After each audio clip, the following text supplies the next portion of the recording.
ነገሩ የሚስተካከል ይመስላል። ሰላም ሰላም የሀገሬ ልጆች ሰላማችሁ ይብዛ። እንዴት ናችሁ?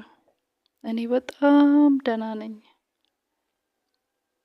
እኔ ብለው ትላንት ሀሳባችሁ የመመሳሰሉ ነገር አልገረማችሁም? የፍቅርና የይስሐቅ ማለት ነው። ፍቅር እነ ሩታን ጠርታ ሩታን ለማስቀናት ነው የራሴን ፍቅር መስዋዕት ያረኩት ስትል፣ ይስሐቅ ደግሞ አብርሃምን ለማስቀናት ነው ወንድ የጣሉበትን ነገር ሲያነሱበት ያንጨረጭረዋል አለ። እንዴት ነው ጋይስ?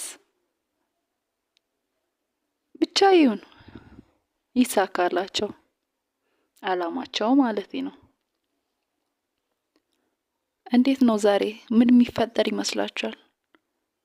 ሩታ ከካናዳ ጉዞዋ የምትቀር አይመስላችሁም? ጋሼ ያው የሚያስቀራት ይመስለኛል። እሱን ረግጠው መቼስ አትሄድም። ዛሬ ያው ትዳራቸው ፍቅራቸው ወደ ድሮ የሚመለስ ይመስለኛል። ያው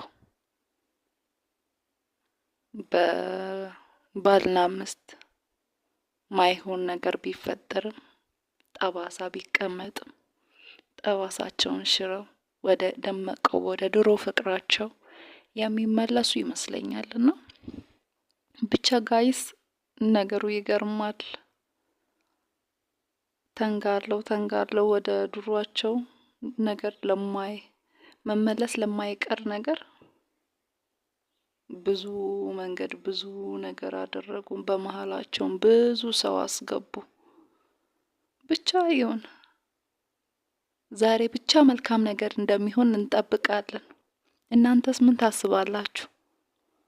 ላይክ፣ ሼር፣ ኮሜንት እያረጋችሁ ሀሳባችሁን ግለጹልኝ። ሳብስክራይብ በማድረግ አበረታቱኝ።